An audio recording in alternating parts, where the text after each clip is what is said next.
Hoy quiero compartir con ustedes algo que cambió todo lo que creía saber sobre la familia, la confianza y lo lejos que pueden llegar algunas personas cuando ven la vulnerabilidad como una oportunidad.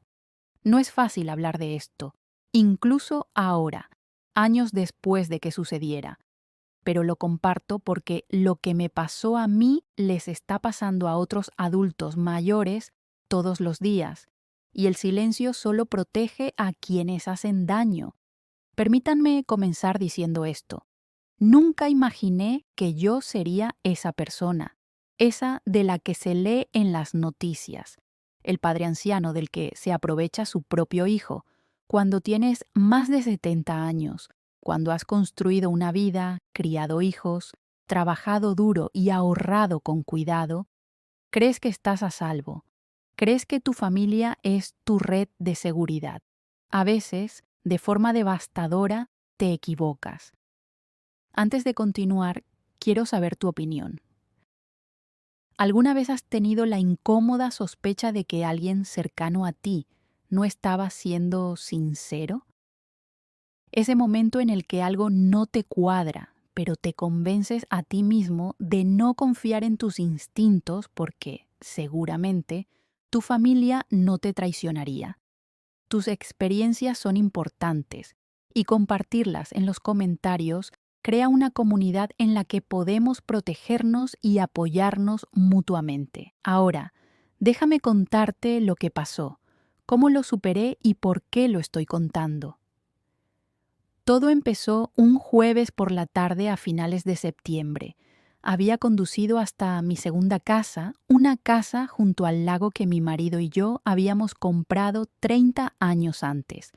Después de que Robert falleciera 18 meses antes, esa casa se convirtió en mi refugio, el lugar donde aún sentía su presencia cerca, donde los recuerdos vivían en cada rincón, donde podía respirar, llorar su pérdida y reconstruirme poco a poco. Llegué a la entrada de la casa alrededor de las 3. Lo primero que me llamó la atención fueron los coches. Había muchos, estacionados al azar a lo largo de la carretera, en la entrada, incluso en parte del césped. La música sonaba tan fuerte que pude oírla incluso antes de abrir la puerta del coche. Apreté las manos sobre el volante. Era mi casa privada. No había dado permiso a nadie para estar allí. Me acerqué a la puerta principal con el corazón latiéndome con fuerza, de una forma que me parecía extraña, más por ansiedad que por emoción. No llamé a la puerta. Era mi casa. Metí la llave en la cerradura y abrí la puerta. El interior era un caos. Al menos 20 personas que nunca había visto antes llenaban mi salón. Había vasos de plástico rojos por todas partes. Los muebles habían sido empujados contra las paredes. Alguien había movido la silla favorita de Robert, la de cuero en la que se sentaba todas las tardes para ver la puesta de sol sobre el agua. Estaba arrinconada como si no importara, como si él no importara. Y allí, en medio de todo, estaba mi nuera, Victoria. Me vio inmediatamente. Su rostro no mostraba sorpresa, vergüenza ni disculpa. Mostraba molestia, la mirada que se le echa a alguien que aparece sin invitación para interrumpir tu diversión. ¿Qué haces aquí?, le pregunté. Mi voz sonó más fuerte de lo que me sentía por dentro. Esta es mi casa. ¿Quiénes son todas estas personas? Victoria cruzó los brazos. Llevaba ropa cara, marcas de diseñadores que reconocí porque había ayudado a pagar su vestuario en más de una ocasión. Estamos celebrando una reunión, dijo, como si eso lo explicara todo. No debías venir este fin de semana. No necesito permiso para venir a mi propia casa, dije. Quiero que todos se vayan, ahora mismo. Varias personas habían dejado de hablar y nos miraban. La música seguía sonando a todo volumen por unos altavoces que no reconocí. Victoria se acercó a mí y había algo en sus ojos que nunca había visto antes, algo frío y calculador. Tienes que calmarte, dijo en voz alta, actuando ahora para el público. Está claro que estás confundida. Esta casa nos pertenece a todos. No puedes aparecer así como así y poner condiciones. Las palabras me golpearon como un golpe físico. ¿Perdón? Esta casa está a mi nombre. Mi marido y yo compramos esta propiedad en 1993. No tienes ningún derecho sobre ella. La expresión de Victoria se volvió aún más desagradable. Tu marido está muerto, dijo con voz llena de desdén. Eres vieja, estás sola y ya no puedes controlarlo todo. Mi marido y yo hemos estado cuidando este lugar, hemos hecho mejoras. Deberías estar agradecida. Fuera. Mi voz temblaba, pero no por miedo, por rabia. Fuera de mi casa ahora mismo. Se movió tan rápido que no tuve tiempo de reaccionar. Victoria me empujó con ambas manos contra los hombros, con tanta fuerza que tropecé hacia atrás. Sentí la puerta detrás de mí, el panel de cristal en el centro, y luego sentí que cedía cuando mi peso la atravesó. El sonido del cristal rompiéndose se mezcló con los gritos ahogados de los espectadores. El dolor se extendió por mi espalda y mi hombro. Había fragmentos por todas partes. Había caído en parte a través de la puerta y en parte en el porche, en una posición que me impedía levantarme inmediatamente. La sangre ya empapaba mi blusa. Oí pasos corriendo y, por un momento, pensé desesperadamente que alguien venía a ayudarme. Entonces vi que era mi hijo, David, mi hijo, al que había criado, por el que me había sacrificado, al que había amado incondicionalmente durante 46 años. Me miró en el suelo, sangrando y rodeada de cristales rotos. Miró a su esposa, de pie junto a mí, sin remordimiento alguno en su rostro, y tomó una decisión. Mamá, tienes que irte. Su voz era monótona, sin emoción. Estás montando una escena. Estás haciendo el ridículo. Lo miré fijamente, incapaz de comprender lo que estaba oyendo. David, ella me empujó contra una puerta de cristal. Estoy sangrando. Esta es mi casa y... Ya no es solo tu casa, me interrumpió. Las cosas han cambiado. Victoria tiene razón. No puedes aparecer sin avisar y arruinar nuestros planes. Hablaremos de esto más tarde, cuando te hayas calmado. No me estaba ayudando a levantarme. Estaba esperando a que me fuera. Una mujer que no conocía, una de las invitadas a la fiesta, se acercó con unas servilletas. Me ayudó a levantarme con cuidado e intentó quitarme los cristales de la ropa. ¿Llamo a una ambulancia?, susurró. No, logré decir. Estaré bien. Pero no estaba bien. Nada estaba bien. Caminé de vuelta a mi coche con las piernas temblorosas. Al abrir la puerta, algo me llamó la atención a través de la ventana delantera. La repisa sobre la chimenea donde había estado durante 30 años el reloj antiguo de la madre de Robert. El reloj que había pertenecido a su familia durante 4 generaciones. El reloj que valía varios miles de dólares. Había desaparecido. Me temblaban tanto las manos que apenas podía agarrar el volante. Saqué mi teléfono y tomé fotos de los coches, las matrículas que podía ver, la puerta rota, mi ropa rasgada y ensangrentada. Luego me alejé de mi propia casa como si yo fuera la intrusa. No fui al hospital. Debería haberlo hecho, pero estaba en estado de shock, actuando de forma automática. En lugar de eso, conduje 2 horas hasta mi residencia principal, con las manos agarradas al volante durante todo el trayecto. No dejaba de ver la cara de David, la indiferencia, la frialdad. ¿Cómo se procesa el momento en que tu hijo elige la crueldad por encima de ti? Pasé esa noche sentada en mi salón, todavía con la ropa manchada de sangre, incapaz de dormir. Los cortes no eran lo suficientemente profundos como para necesitar puntos, pero dolían. Todo dolía. Sentía como si hubiera envejecido 10 años en un solo día. Cuando salió el sol, me di cuenta de que todavía tenía el teléfono en la mano. Había una persona en la que confiaba plenamente, alguien que nunca me había defraudado. Llamé a Margaret, mi amiga desde hacía 45 años, una jueza jubilada del Tribunal de Familia que había visto todo tipo de traiciones humanas imaginables. ¿Carol? Su voz se alertó de inmediato, intuyendo que algo iba mal. ¿Qué ha pasado? Le conté todo. Mientras hablaba, la oía tomar notas, hacer preguntas específicas, pasar al modo profesional, aunque podía percibir la ira y la preocupación en su voz. Escúchame con atención, dijo Margaret cuando terminé. No tienes mucho tiempo. Lo que describes no es solo un conflicto familiar. Parece el comienzo de un caso de abuso financiero a personas mayores, la desaparición de la reliquia familiar, la reivindicación de la propiedad de tus bienes, la violencia física para intimidarte. Son patrones clásicos. Carol, están intentando quitarte todo. Sus palabras me helaban la sangre. Pero es mi hijo, es mi único hijo. Él no haría... Carol, dijo Margaret con voz firme pero amable. He visto esto cientos de veces.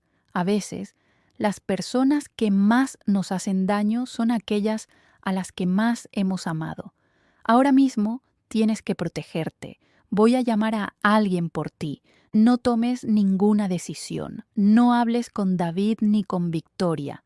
No hagas nada hasta que hayas hablado con este abogado. En menos de una hora, estaba hablando por teléfono con Patricia Romano, una abogada especializada en casos de abuso financiero a personas mayores y explotación familiar. Su reputación era formidable. Su enfoque era directo. Señora Anderson, necesito que escuche con atención y haga exactamente lo que le diga. El tiempo es fundamental en estos casos. Por lo que Margaret ha descrito, se trata de personas organizadas y deliberadas. Tenemos que actuar de inmediato. Patricia trazó un plan con precisión militar. En primer lugar, debía ir al banco en cuanto abriera y poner alertas en todas las cuentas. Cualquier intento de acceder a ellas requeriría mi verificación en persona. En segundo lugar, tenía que ponerme en contacto con todas las instituciones financieras en las que tenía activos, cuentas de jubilación, inversiones, todo, y establecer protecciones similares. En tercer lugar, debía llamar a la policía y presentar una denuncia sobre la agresión y la desaparición de la reliquia familiar. En cuarto lugar, no debía estar sola en mi casa hasta que hubiéramos evaluado toda la situación. Estos casos se agravan rápidamente, explicó Patricia.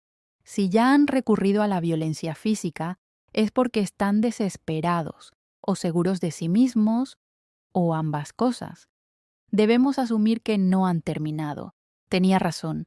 Cuando fui al banco el lunes por la mañana, descubrí que alguien había estado allí el viernes por la tarde, el día después del incidente en la Casa del Lago.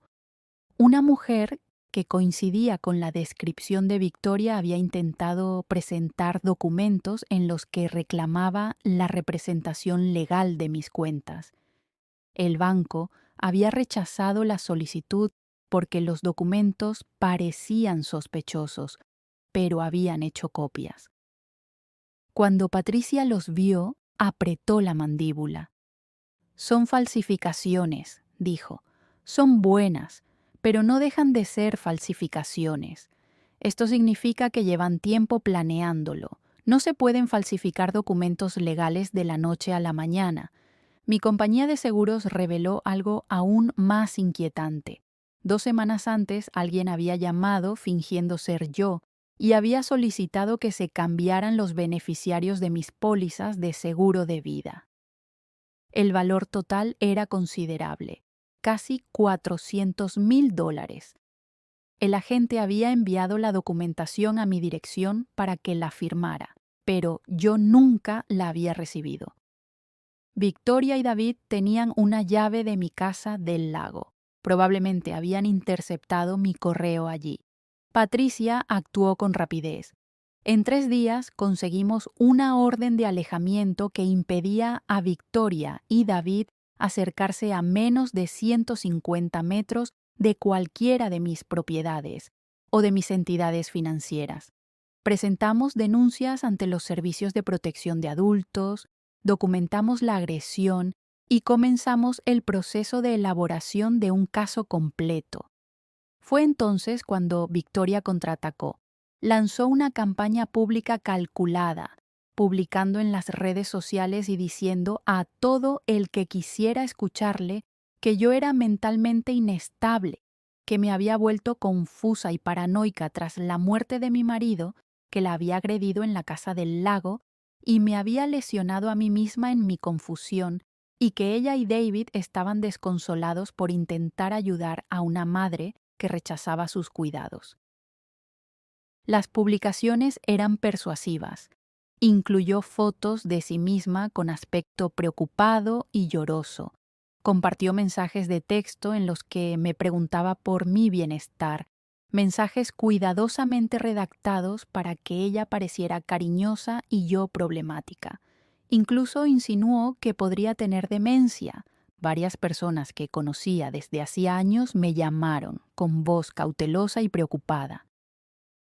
Carol, nos hemos enterado de lo que está pasando. ¿Estás bien? ¿Estás recibiendo ayuda?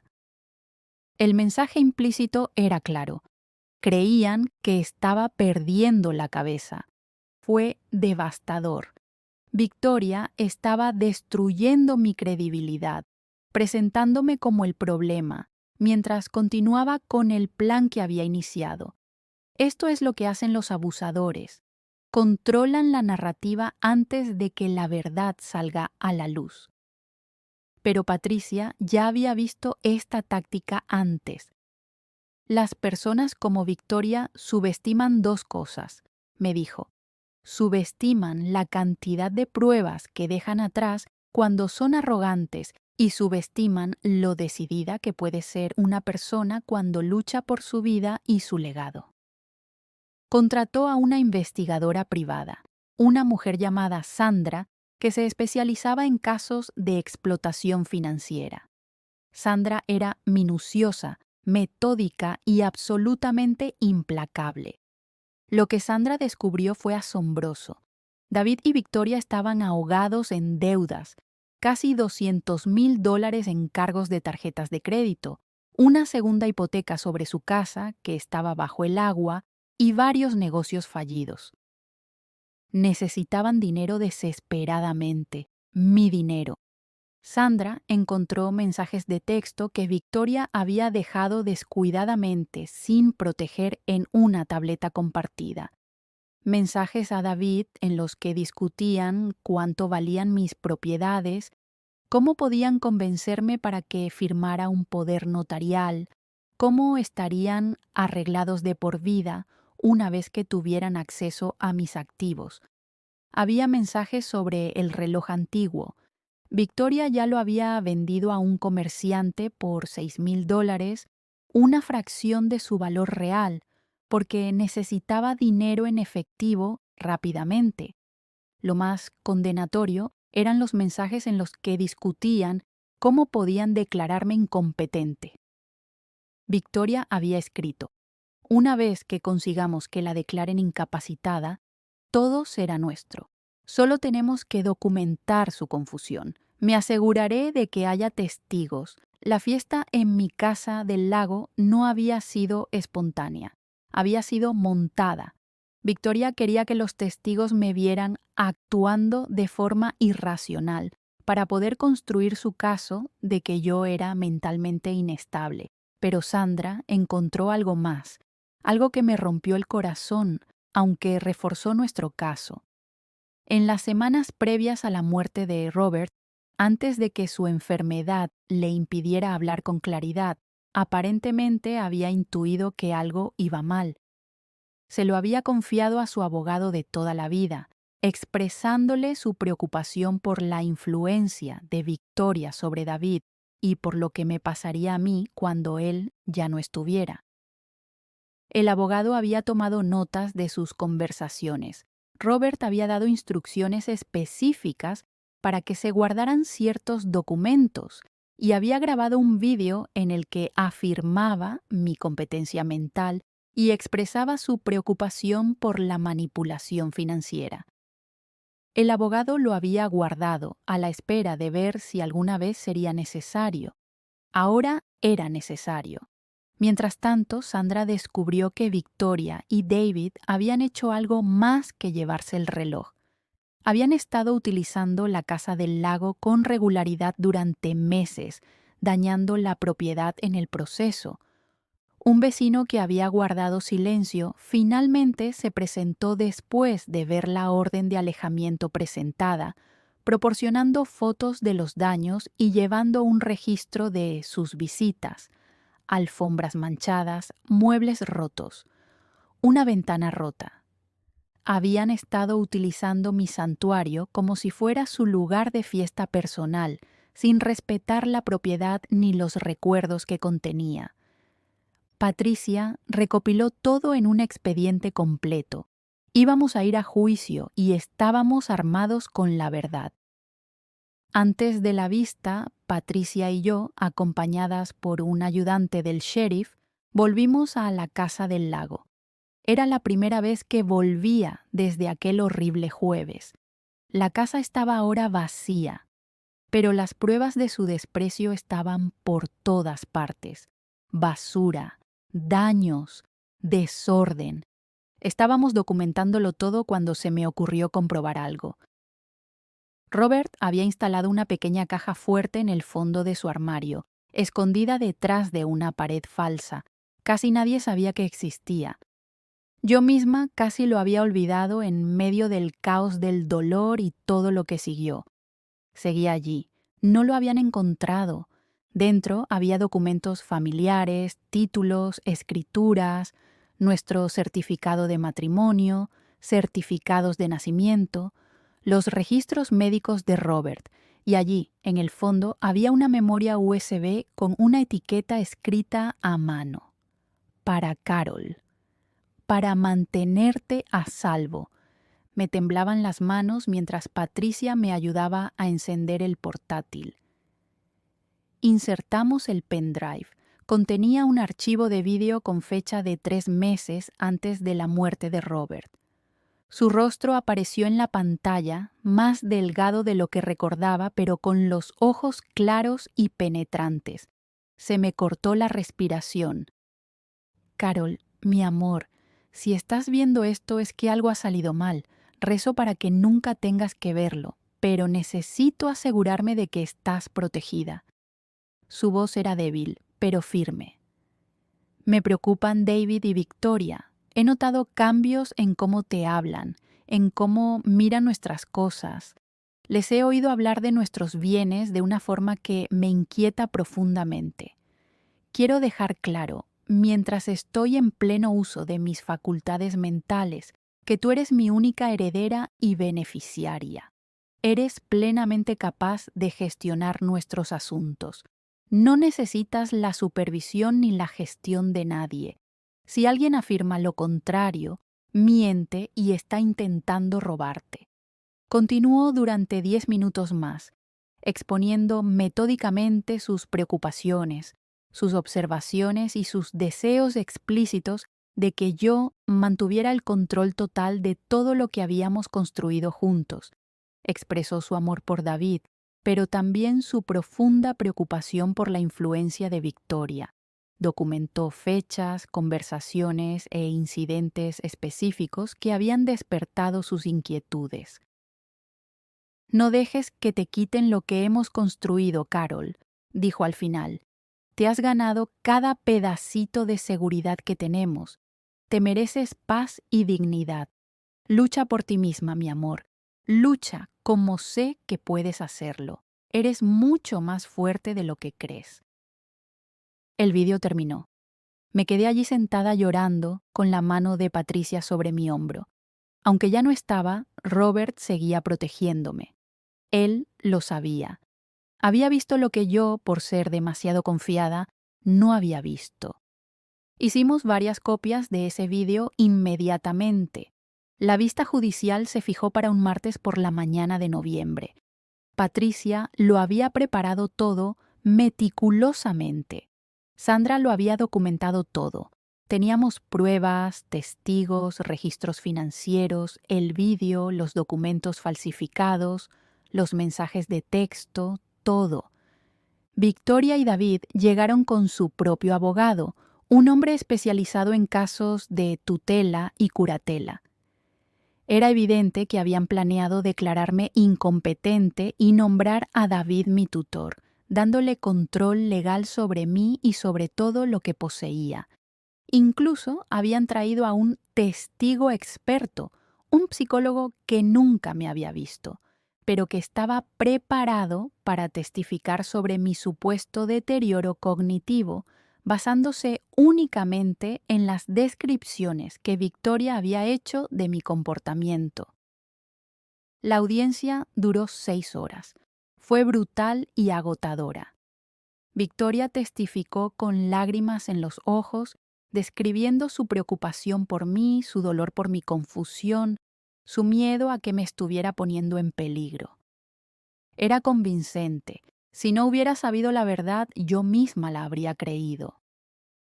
David testificó sobre su preocupación, su amor por mí, su renuencia a emprender acciones legales, pero su sensación de que no tenía otra opción para protegerme de mí misma. No podía mirarme a los ojos mientras hablaba. Su psicólogo testificó sobre los síntomas de la demencia, los peligros de que las personas mayores vivan solas, la necesidad de intervenir. Nunca me había evaluado. Todo su testimonio fue teórico, basado en las mentiras de Victoria. Luego fue nuestro turno.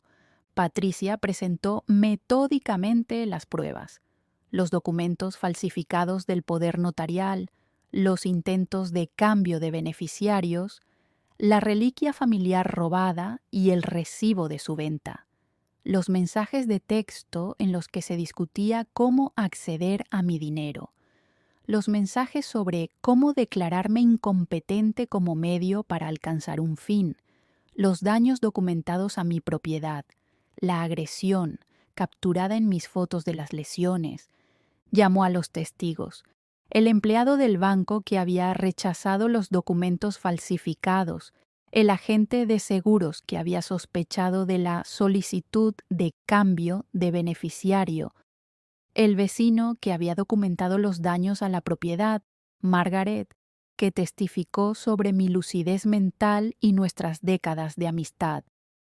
Luego Patricia reprodujo el vídeo de Robert. La sala se quedó en silencio mientras mi marido hablaba desde el más allá, afirmando mi competencia, expresando su preocupación por la manipulación y dejando muy claros sus deseos. Vi cómo Victoria palidecía. Vi cómo David finalmente me miraba, y lo que vi allí fue vergüenza mezclada con desesperación atrapada. La jueza, una mujer de unos 60 años con ojos penetrantes y sin tolerancia para las tonterías, interrogó ella misma a la psicóloga de Victoria. Doctora Morrison, usted testificó que la señora Anderson muestra signos de demencia e incompetencia. ¿Ha conocido alguna vez a la señora Anderson? No, su señoría, pero basándome en los informes proporcionados por la familia, así que basa su opinión profesional únicamente en información de segunda mano proporcionada por personas que tienen un interés económico directo en el resultado. Las preocupaciones de la familia parecían sinceras. ¿Revisó algún historial médico? ¿Realizó alguna evaluación cognitiva? ¿Siguió algún protocolo de diagnóstico estándar? La familia indicó que la señora Anderson se negaría a someterse a una evaluación. En otras palabras, no. La voz del juez era gélida. Doctor, su testimonio no tiene ningún valor y, francamente, es irresponsable. He visto a la señora Anderson comportarse con total claridad a lo largo de este proceso. Ha respondido a las preguntas de forma directa, ha proporcionado información detallada y no ha mostrado ningún signo de deterioro cognitivo. Lo que he visto son pruebas de explotación financiera sistemática y fraude. Usted se ha dejado utilizar como herramienta en ese fraude. Le sugiero que reconsidere la ética de proporcionar un testimonio pericial sin realizar ningún examen real. El psicólogo abandonó el estrado visiblemente conmocionado. La jueza dictó sentencia desde el estrado. No necesitó tiempo para deliberar. No encuentro ninguna prueba de incompetencia mental por parte de la señora Anderson. Lo que sí encuentro son pruebas claras de un plan coordinado para defraudarla, robarle sus bienes y privarla de su autonomía y sus propiedades. La orden de alejamiento se convierte en permanente. Todas las propiedades, cuentas y activos permanecen exclusivamente a nombre y bajo el control de la señora Anderson. Victoria Chen y David Anderson deben pagar una indemnización por los bienes robados, por los daños causados a la Casa del Lago y por los gastos legales de la señora Anderson. Se les prohíbe cualquier reclamación futura contra su patrimonio o sus propiedades. También remito este asunto a la Fiscalía del Distrito para su posible enjuiciamiento penal por fraude, robo y maltrato a personas mayores. Estas no fueron las acciones de familiares preocupados, fueron las acciones de depredadores. Miró directamente a David. Señor Anderson, su madre le crió, le quiso y confió en usted. Usted le pagó conspirando para robarle y despojarla de su dignidad. Debería avergonzarse. Se levanta la sesión. Se había acabado. En las semanas siguientes recuperé mi casa. Limpiadores profesionales y especialistas en restauración repararon todos los daños de la Casa del Lago. Cambié todas las cerraduras. Instalé sistemas de seguridad en ambas propiedades. Trabajé con mi banco y mis asesores financieros para garantizar que todos los activos estuvieran protegidos con múltiples capas de verificación. El fiscal del distrito presentó cargos penales. El abogado de Victoria y David negoció un acuerdo que incluía libertad condicional, servicios comunitarios, asesoramiento financiero obligatorio y un registro permanente de maltrato a personas mayores. Evitaron la cárcel, pero las consecuencias fueron graves en otros aspectos. La historia se hizo pública. Los medios de comunicación cubrieron el caso como un ejemplo de la creciente epidemia de abuso financiero a personas mayores. Las publicaciones de Victoria en las redes sociales se utilizaron como prueba de sus tácticas de manipulación y su reputación profesional quedó destruida. David perdió su trabajo cuando su empleador se enteró de la condena. Su matrimonio se derrumbó bajo la presión. Victoria solicitó el divorcio en menos de 6 meses, culpando a David de todo. Discutieron amargamente por los bienes que no tenían, ambos ahogados en gastos legales y deudas. David me llamó una noche, unos 8 meses después de la sentencia. Su voz era monótona, derrotada. «Mamá, necesito ayuda. Vamos a perder la casa. Los niños necesitan cosas para el colegio. Solo necesito un préstamo, quizá 20,000, para salir adelante». Sentí que ese viejo instinto resurgía, ese impulso maternal de rescatar, de arreglar, de dar. Entonces recordé los cristales rotos, el reloj que había pertenecido a la abuela de Robert, el vídeo de mi marido moribundo tratando de protegerme, la frialdad en los ojos de David cuando me dijo que abandonara mi propia casa mientras sangraba. No, David. ¿Qué? Mamá, por favor, estoy desesperado. Sé que cometí errores, pero... No. Mi voz era firme. Tomaste decisiones. Decidiste conspirar contra mí.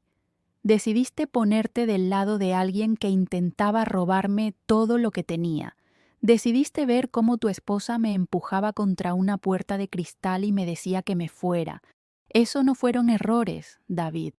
Fueron decisiones, y las decisiones tienen consecuencias. Así que, ¿vas a dejarnos sufrir?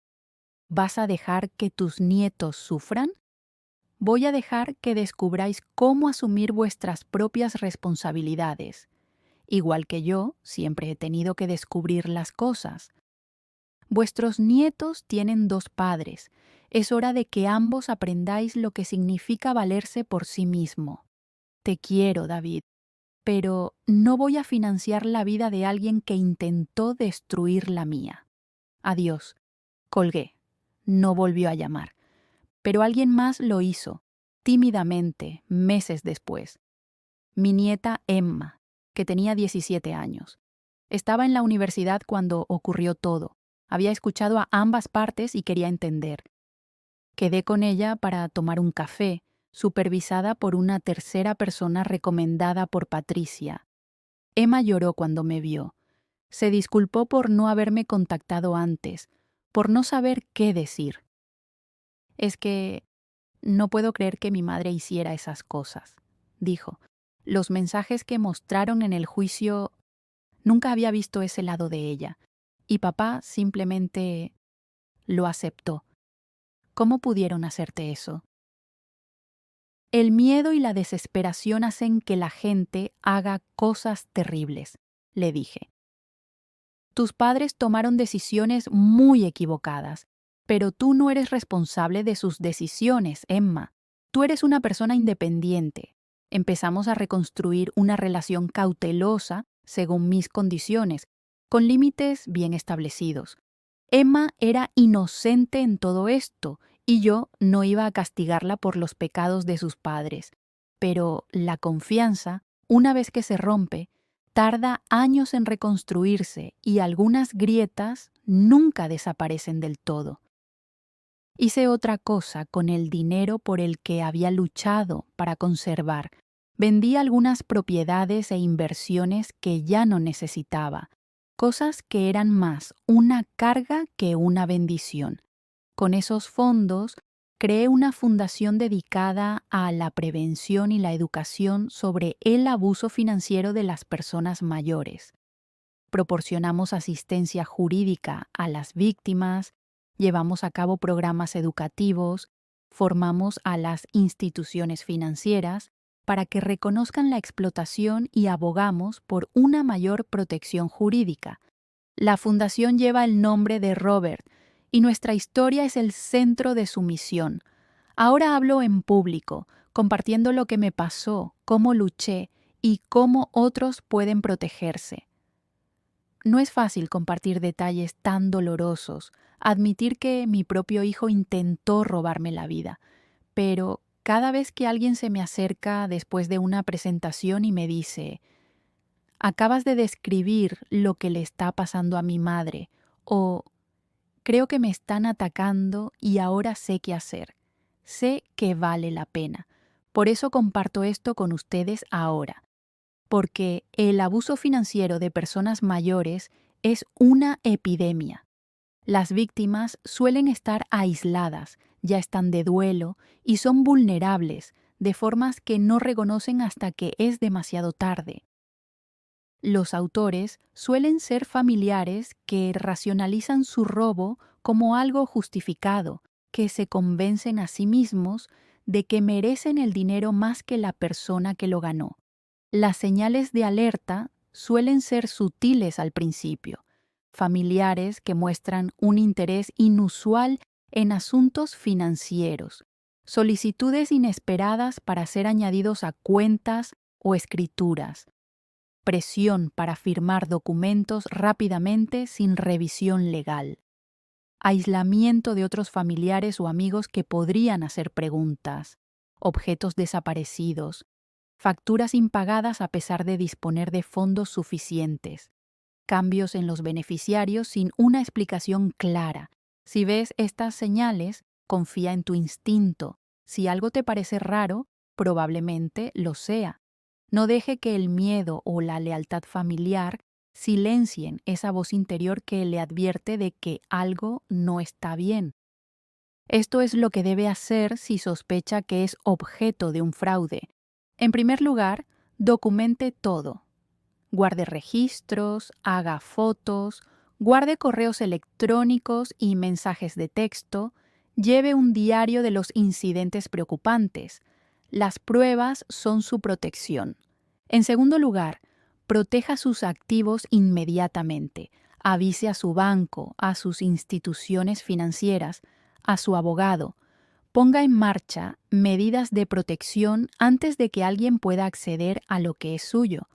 En tercer lugar, cuéntaselo a alguien de tu confianza que no tenga ningún interés económico en tu situación.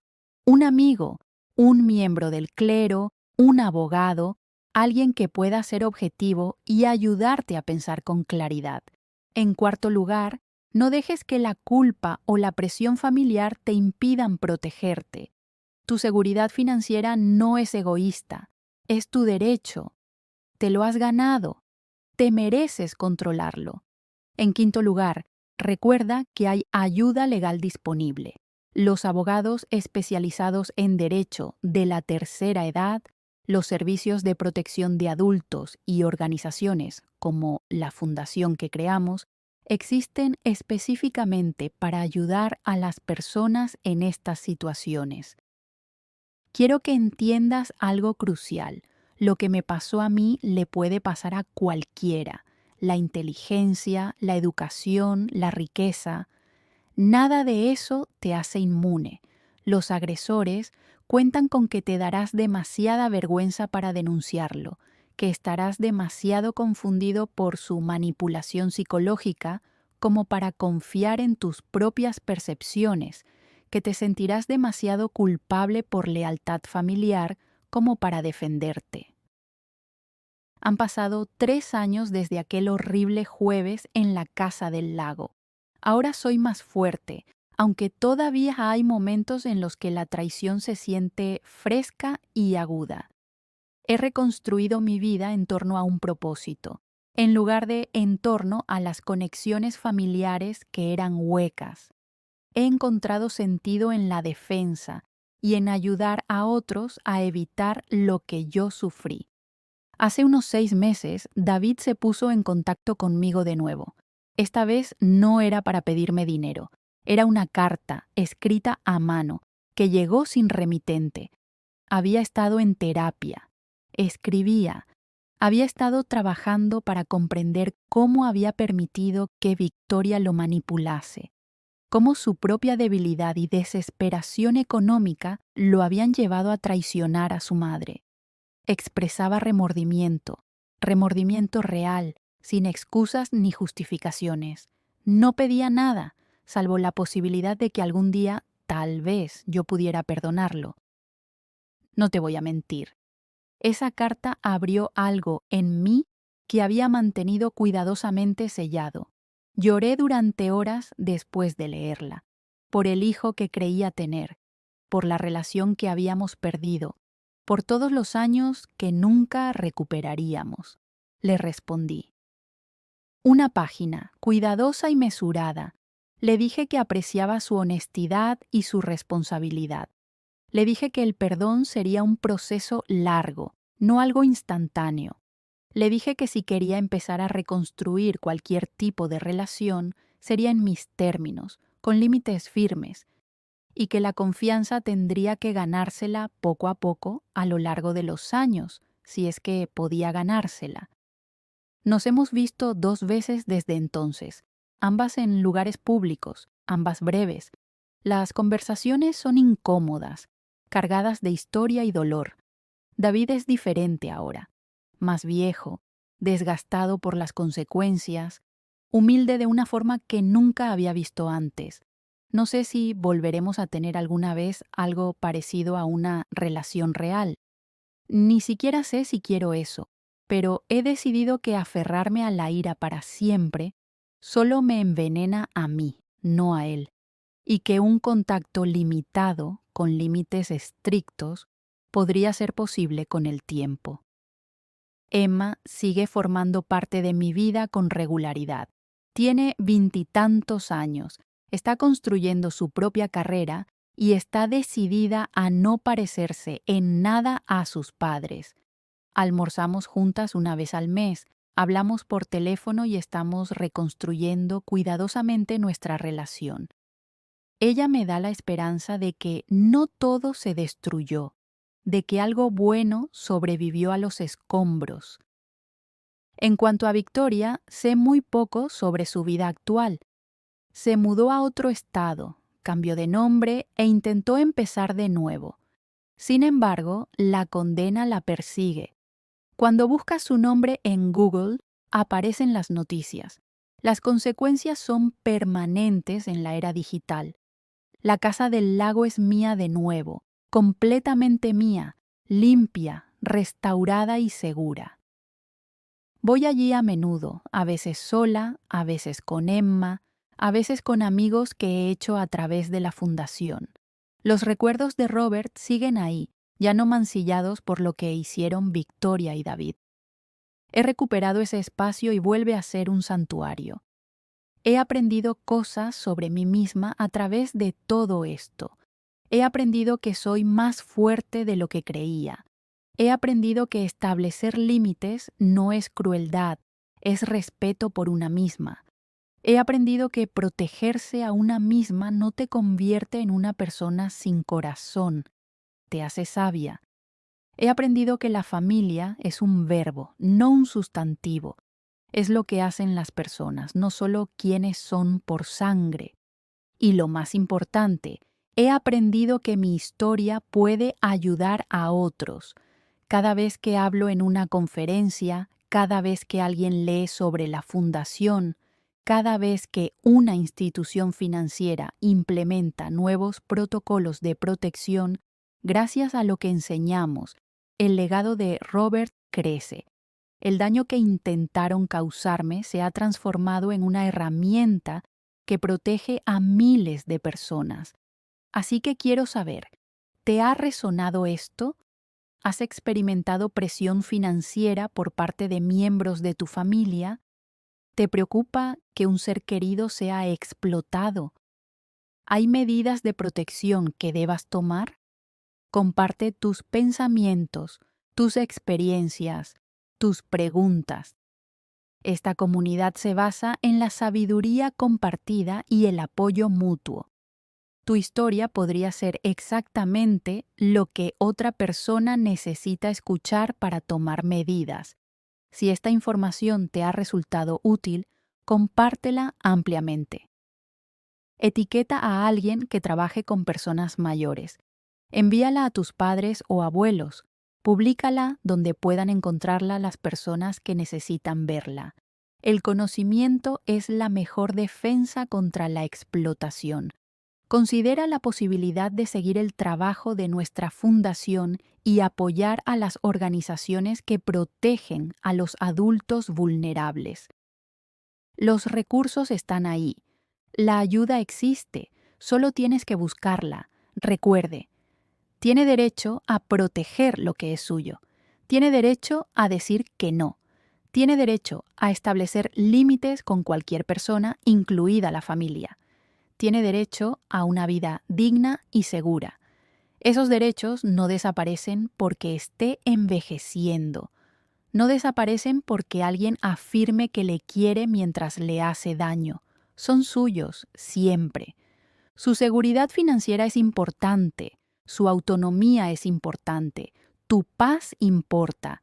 Y cuando las personas que deberían protegerte se convierten en aquellas de las que necesitas protegerte, tienes todo el derecho a defenderte sin sentirte culpable ni tener que disculparte. Por tu seguridad, tu fuerza y tu negativa a ser víctima de nadie, por confiar en tus instintos, proteger tus bienes y vivir con la dignidad que te has ganado. No estás solo, no estás indefenso, y tu historia, sea cual sea, importa.